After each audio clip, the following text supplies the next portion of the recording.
Investment dollars are pouring into data centers at a wild pace, with the US on track to have more than 800 of them under construction all at the same time in 2026. And we all see the news about how these data centers are swallowing enormous amounts of electricity and pushing all of our power bills higher every day. So it's no surprise that over 300 new bills hit state houses in just the first 6 weeks of 2026. And many are already becoming law. And the intent behind them is to force these data centers to provide their own power, meaning they build their own power plant instead of just plugging right into the grid. And no, this is not backup power. This is them providing their own source of power. So of course, the money does what it always does, and it rushed straight into those obvious names, where Bloom Energy is up over 200% year to date, and Caterpillar's already up 60%. So it looks as if the easy money has already been made. And of course, then there's everyone's favorite short seller, Michael Burry, the man who called the 2008 housing crash, showed up shorting one of these very popular names right out of the gate. So let me show you what building your own power actually looks like. So for most of these data centers, the fastest path is to build their own natural gas turbine power plant right on the property, a real plant that runs the entire campus. Of course, like I said, it's not a backup generator for when the lights flicker. It is its true own source. And of course, the reason why they're reaching for gas comes down to just one thing: speed. A gas turbine plant can be up and running in just about a year, and a larger one in 2 to 3, while the small nuclear reactors that everyone is already excited about, well, they are moving, but they're not moving quite as fast. And most people don't realize this, that the first ones in this country aren't really expected until around 2030. Don't get me wrong, nuclear is coming, and it is a story that I've talked about in the past and I'll continue to talk about, especially since a lot of those stocks have pulled back. But when everyone is racing to bring artificial intelligence online today, you can't simply wait for years for a first-of-its-kind of plant. So for almost everyone who needs power right now, gas, quite honestly, is the only real answer. And of course, here's why it matters to us. To build all of these plants all at once, the companies that make the turbines, they move the fuel, and they wire it all together, suddenly have to ramp up production like they've never done before.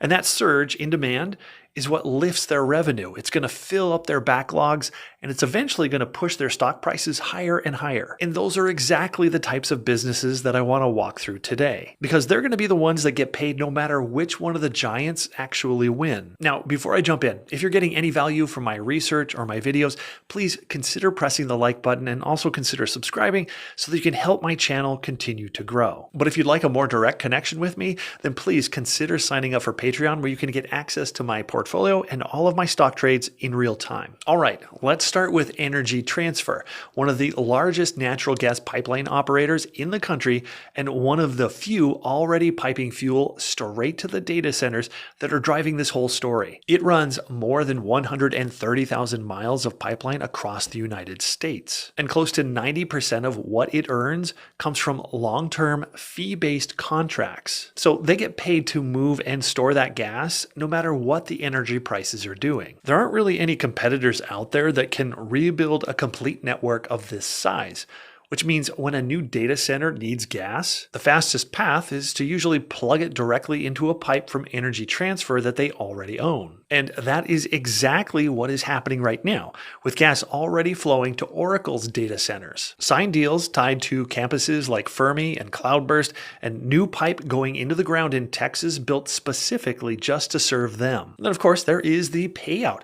Energy Transfer pays a 7% dividend, more than 4 times what the average S&P 500 stock hands to you right now. And it's not exactly fragile, because the business brings in a little over twice the cash that it needs to cover the dividend. So that payout, it has a lot of room to grow rather than getting cut. And of course, the stock has rewarded investors too, where anyone who bought in around $6 a unit back in 2021 has more than tripled their money and collected that 7% dividend the whole way, which makes Energy Transfer one of the rare names that keeps both a dividend investor and a growth investor happy all at the same time. Wall Street sees over a 20% upside over the next 12 months for them. Now we'll go on and move on to Eaton, Because if energy transfer moves the fuel, Eaton moves the electricity once it's made, where Eaton is a power management company, and it builds the electrical backbone inside data centers. The switchgear, the breakers, and the systems that carry raw electricity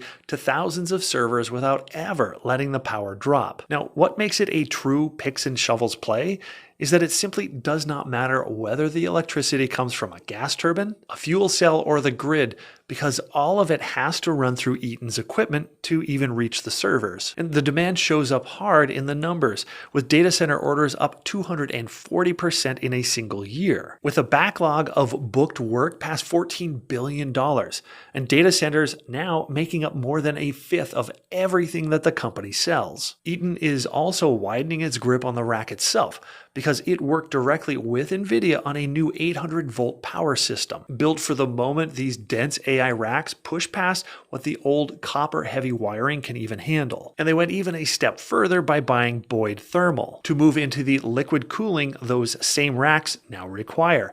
So Eaton now sells both the power and the cooling into the very same building. And of course, underneath all of that, earnings per share have doubled since 2019. Operating margins have climbed from about 14% to nearly 20%, and the stock has more than tripled since 2021, while the dividend has risen 16 years straight. It's about as close as you're going to get to owning an entire AI power buildout in one steady, blue chip name, and analysts peg over 15% upside over the next 12 months. Finding undervalued growth stocks is about following the trend, and right now there are three colliding all at once. There are 1.4 billion people over 50 that are losing muscle every decade. Millions of GLP-1 users are shedding up to 40% of their lean muscle, and 200 million people have never found a protein that they actually like. That brings us to today's sponsor, where this portion is disseminated on behalf of Promino Nutritional Sciences, ticker symbol MUSLF, which happens to be sitting at the intersection of all three. The old standard is whey, a $50 billion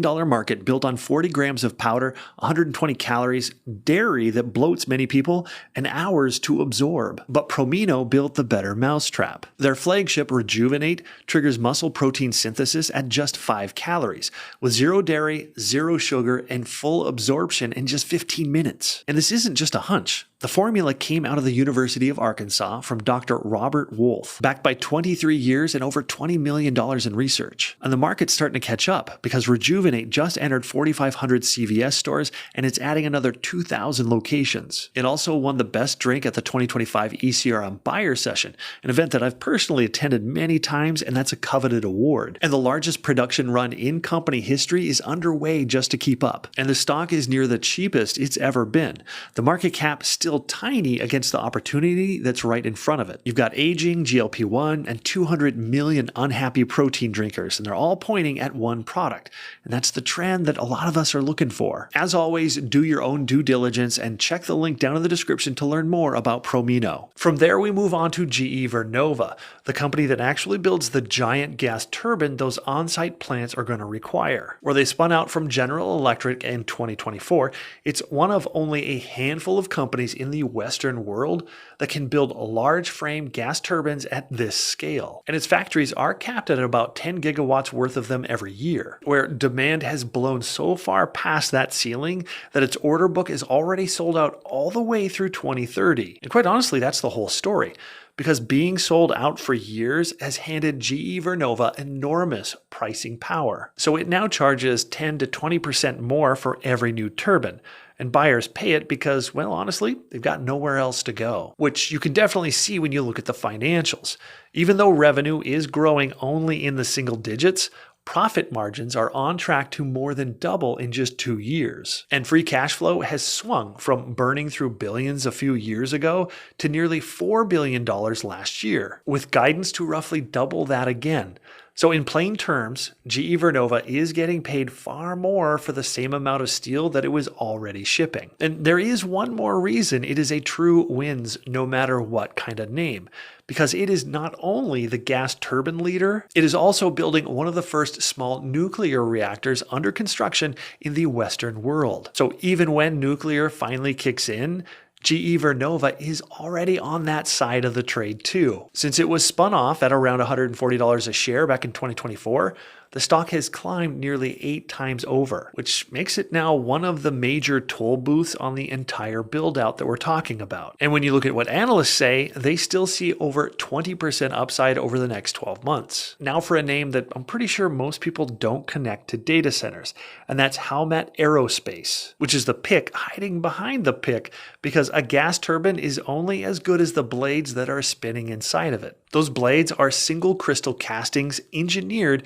to survive temperatures hotter than the point at which the metal itself would normally melt. And almost nobody on Earth can make them. Howmet is obviously the largest one that can, and the only other one that could at scale is buried inside of Berkshire Hathaway. So if you want to own the maker of the one part that every turbine absolutely depends on, Howmet is essentially the only real choice. A choke point like that comes with real pricing power. And Howmet has already shown what it's worth, because as jet engine demand came roaring back, its earnings per share grew more than 6 times over since 2021. Its margins climbed from about 17% to nearly 26%, and the stock rose roughly 10 times over. Now, a second wave is stacking on top of the first, since the same casting expertise behind its jet engine parts also produce the blades for the gas turbines powering these data centers. And Howmet expects that industrial turbine business to double over the next few years. That leaves all of us with a proven compounder that just picked up an entirely new engine of growth, sitting on a choke point that nobody else can really design around. As of today, analysts give it about a 14% return over the next 12 months. Now I'll move on to the next name that a lot of people don't even recognize, and that's Baker Hughes, where most everyone files it under oil and gas.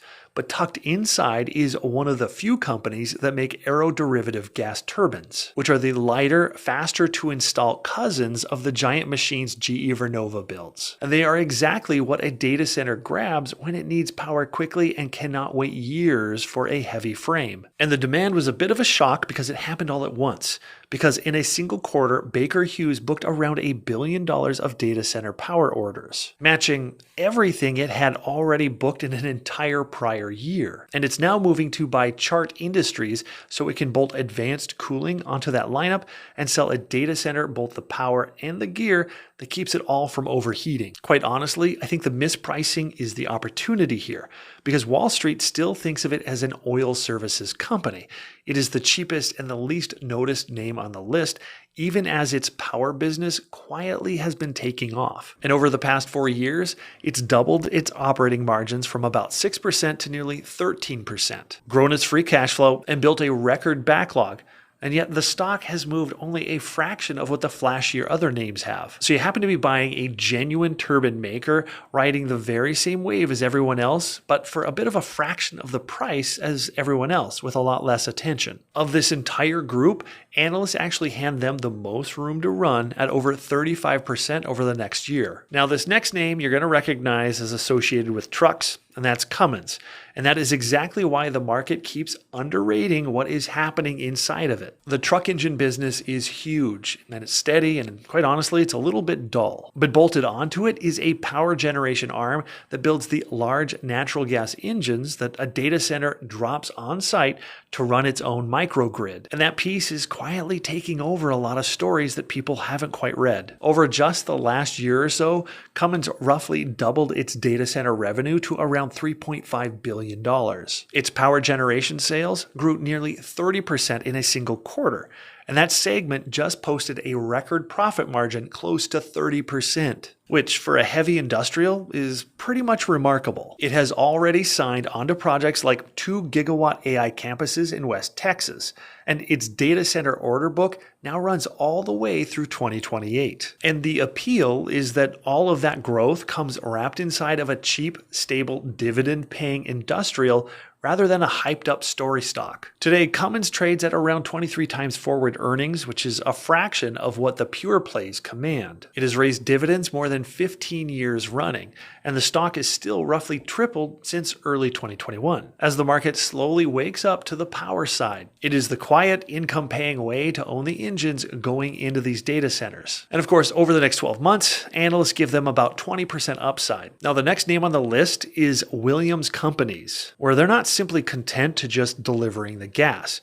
It wants to build and own the power plants that are burning it. They run one of the largest natural gas pipeline systems in the country, but it made a shrewd move when it realized it could earn far more by building the actual power plant at the data center than simply shipping the fuel to someone else. For Meta, it's putting up a $2 billion 400 megawatt gas plant right at their campus. And it's completely off the grid, with Meta paying Williams for that power on a long-term contract. And that is a higher margin, longer lasting business than simply pushing molecules through a pipe, which is exactly why Williams has already committed more than $5 billion to build a whole fleet of these plants for more data centers. And you can definitely see the shift in the results, where cash earnings have grown from about $4 billion in 2019 to over $7 billion today. And the dividend has risen the entire way.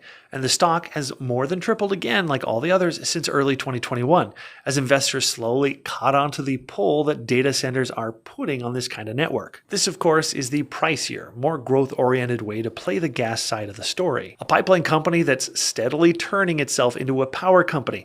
So it's smart enough to realize it's best if they get paid on both sides of it. And analysts figure they have at least 15% more upside for the next 12 months. And for the newest, most direct bet of them all, there's EQT, the largest natural gas producer in the country.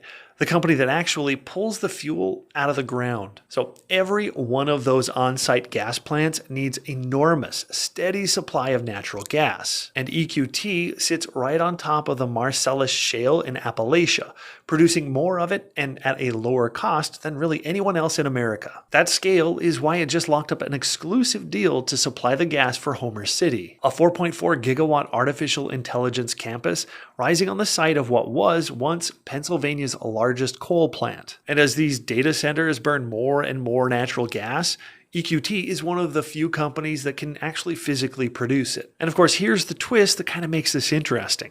While the pipeline names have already run up hard, EQT is basically flat on the year, and they're still pretty cheap, trading at a fraction of their valuations, because its fortunes rise and fall with the price of natural gas itself. And that same exposure is what gives it the most torque within the group, since a company that was losing money just a few years ago now throws off nearly $3 billion in free cash flow. And any real lift in gas demand from these data centers drops almost straight to their bottom line. It's sort of the cheapest, most direct way to bet that all of this gas actually gets burned. Analysts right now see plenty of room here, with over 34% upside over the next 12 months. So back to where we started. The company Michael Burry is shorting is Caterpillar, one of the names that has already run up the most. And whether he turns out to be right or not, well, that's pretty much the risk that's baked into all of those crowded winners. The names that I covered today are kind of all the quiet names that are the picks and shovels in the background, because they're the businesses that deliver the gas, and they build the turbines, and they wire the power, no matter who wins. And to me, that may be the safer way to own the data center energy build-out. And right now, the best part is timing, because most of these laws have not even taken effect yet, and I would rather get ahead of this rather than chase it a little bit later. Once again, this is educational and it is not financial advice, so please do your own due diligence. And as always, thanks so much for watching, and I'll see you on the next one.